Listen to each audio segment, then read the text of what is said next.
आज कुछ बोलने का मूड नहीं है। दिमाग बहुत ज़्यादा ख़राब है। गया था फ़ोन लेने के लिए।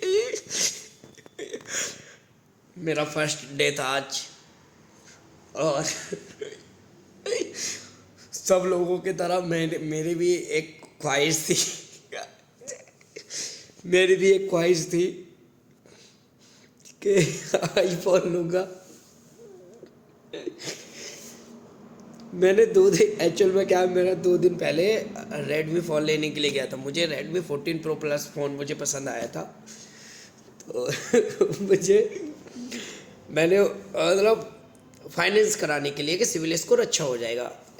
बात ये नहीं थी कि अमाउंट नहीं था इतना, बट मैं फाइनेंस कराना चाहता था जिससे कि मेरा सिविल स्कोर ठीक हो जाए।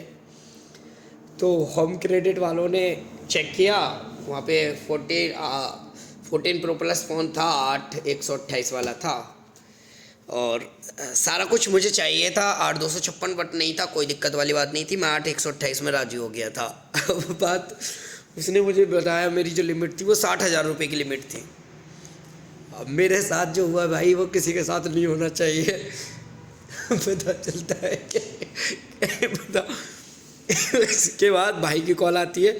फाइनल डिसीज़न मैं बड़े भाई का रखता हूँ कि वो हाँ डन कर देते तो मैं ले लेता हूँ। उनसे मैंने पूछा मैं ले रहा हूँ, और बड़े भाई ने दे दिया मुझे लालच कि एक काम कर, एंड्रॉयड मत ले, तो एक काम कर आईफोन जाके 15 निकाल ले। अब उस टाइम मुझे थोड़ा लगा कि यार आईफोन 15 उस पर था नहीं, तो वहाँ से हम आ गए। मैंने उसके बारे में सोचा, फिर मैंने सोचा, देखा फ़ोन, वो लगभग मैं अभी जो फ़ोन है वो 57-58 हज़ार रुपये के लपेट में है। 60,000 की लिमिट है, देखा जाए तो आ जाता, कोई दिक्कत वाली बात नहीं है। बट मैं फाइनेंस के लिए मैं सोच रहा था कि यार मुझे फाइनेंस एक्चुअल में पसंद नहीं है ना, कि यार इतने टाइम तक मैं, लॉन्ग टाइम तक मैं पैसे जमा करता रहूँ। फाइनेंस EMI वगैरह मुझे बहुत भारी लगती है। उस टाइम जो है मना कर दिया, मैं आ गया। मैं सोचने लगा, मैं यार भाई देखो क्या करना है। वो बोलते हैं ठीक है अभी तू 1-2 दिन और रुक। 1-2 दिन मैंने गुजारे। अब इस दिक्कत ही आने लगी। आईफोन अब किसको पसंद नहीं, आईफोन किसको पसंद नहीं है।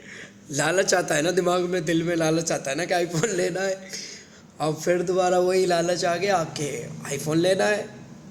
बात करते हैं आईफोन लेने की। तो आईफोन लेने के लिए गए, क्रोमा में चेक कराया, बोल रहा है सामने वाला बंदा कि आपकी लिमिट हो चुकी है भाई 20,000 रुपये। 20,000 रुपये में आएगा, 20,000 रुपये का आप फाइनेंस करा सकते हैं, बाकी जो आपको 30-40 हज़ार रुपये के लिमिट में वो सारा पे करना पड़ेगा। मैं सोच के गया था कि 15 हज़ार रुपये होगा ज़्यादा से ज़्यादा, 15 होगा कि 20 होगा लास्ट। और समझ में आ रहा है कि डाउन पेमेंट करना पड़ रहा है 35 से 40 हज़ार रुपये। वहाँ से मैं आ गया, फिर मैंने भाई से बोला, मैंने कहा भाई साहब लिमिट तो यार वहाँ 60,000 दिखा रहा था, अचानक से 20,000 लिमिट दिखाने लगा। फिर मैंने बोला भाई से मैंने क्या करना चाहिए। बोल रहे थे जब तक एक काम कर, तू कुछ दिन के अंदर 2-4 दिन रुक जाए, या तो मैं कैश निकाल दूंगा, या एक काम कर तू जाकर फाइनेंस करा ले। और एंड्रॉयड ही ले रहा था, एंड्रॉयड ही ले ले। अब मैं जाके मैं एंड्रॉयड के पास ही पहुंच गया, वही फ़ोन के।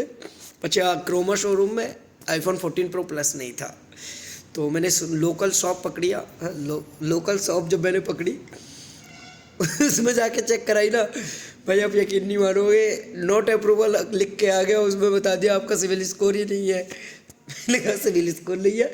एक जगह अच्छा खासा सिविल स्कोर, दूसरी जगह सिविल स्कोर डाउन हो गया पूरी तरीके से। 60,000 से डायरेक्ट 20,000, 20,000 पे से डायरेक्ट नॉट अलाउड में करके फ़ोन हो रहा था। बट वो नहीं हो रहा था जिस तरीके से मतलब अमाउंट जो है EMI अमाउंट 4,000 रुपये जाता। 8,128 वाला जो उसमें पे कर रहा था वो डायरेक्ट 4,000 रुपये, 31,000 का फ़ोन पड़ रहा था मेरे को 8,128, जबकि मुझे 12,256 पड़ जाता इतने में। सीन ये चीज़ हुआ। चलो इससे हम आगे बढ़ते हैं। इससे आगे बढ़ने के बाद में उन्होंने बोला कि भाई यहाँ तो तुमने करवा भी रहे हो, अब इससे ज़्यादा अगर कराओगे तो रिजेक्ट में आ जाएगा, आपके ID से लोन होगा ही नहीं। जो वो वाला हिसाब है मेरे साथ में। क्या पता है क्या हुआ कि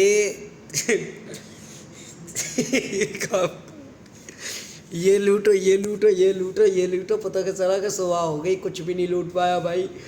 लिमिट भी अच्छी खासी ऐसे करके मैंने स्नैपडील से आइटम खरीद खरीद के मैंने लिमिट बनाई थी।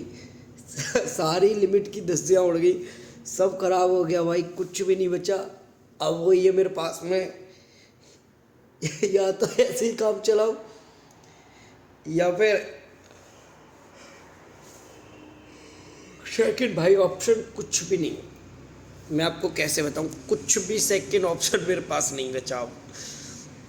अब सिर्फ ये इतना सा ऑप्शन बचा है कि जाके 10-15 हज़ार रुपये की जाके कोई EMI ले लूँ और उसको लॉन्ग टर्म के लिए EMI पे रखूँ, जिससे कि मेरा सिविल स्कोर एक अच्छा हो जाए। ठीक है, ये चीज़ है। बताओ मैं इसके लिए क्या कर सकता हूँ। पर जो भी हुआ आज मेरे साथ भाई, किसी के साथ नहीं होना चाहिए। आईफोन का सपना ही बेकार होता है, जो सोचते एक बार में नहीं होता। सोच रहा था शादी है, मतलब आईफोन 15 ले लेता हूँ, आईफोन ले लूँगा, अच्छा रहेगा, ये होगा वो होगा। कोई उम्मीद नहीं भाई, उम्मीद ही नहीं रखनी है आपको। आपको उम्मीद ही नहीं रखनी है। आप समझ पा रहे हैं, ये उम्मीद ही सबसे बड़ी बेकार चीज़ होती है। हमको उम्मीद आई, आप देख सकते हैं, समझ सकते हैं हमारे साथ में क्या हो गया। तो इसी तरीके से बात है कि आप उम्मीद ना रखें, ज़्यादा बेहतर है। बाकी जिस तरीके से जो चीज़ें मेरे साथ में हुई, नहीं होनी चाहिए थी। मैं सोचता रहा था कि मैं एंड्रॉयड फ़ोन लूँ। एंड्रॉयड फ़ोन में यार Redmi 14 Pro प्लस फ़ोन अच्छा है, उसका परफॉर्मेंस वगैरह सारा कुछ बहुत बेस्ट दिखा रहा था, सारी चीज़ें अच्छी दिखा रही थी उसमें Redmi 14 Pro प्लस में। अब चीज़ें समझ में आ रही हैं कि आईफोन लेना ज़रूरी है। तो देखते हैं क्या होता है क्या नहीं होता है। फ़ोन तो लेना है ही, ठीक है। क्या करना है, फ़ोन तो लेना ही है, ये चीज़ है। फ़ोन तो लेना ही है या लेना ही पड़ेगा, समझ में आया। फ़ोन के बगैर बात नहीं बनेगी, सवाल पैदा नहीं होता। सिंगल ऑप्शन नहीं है कुछ कि उसके बगैर मैं कुछ काम कर पाऊँ। आप समझ पा रहे हैं, सिंगल ऑप्शन नहीं है, ये चीज़ है। तो इसीलिए भाई फ़ोन लेना मेरी मजबूरी है, ठीक है। चलिए आज के लिए इतना ही, मैं इस वीडियो को करता हूँ यही समाप्त। मिलते हैं अगली वीडियो में।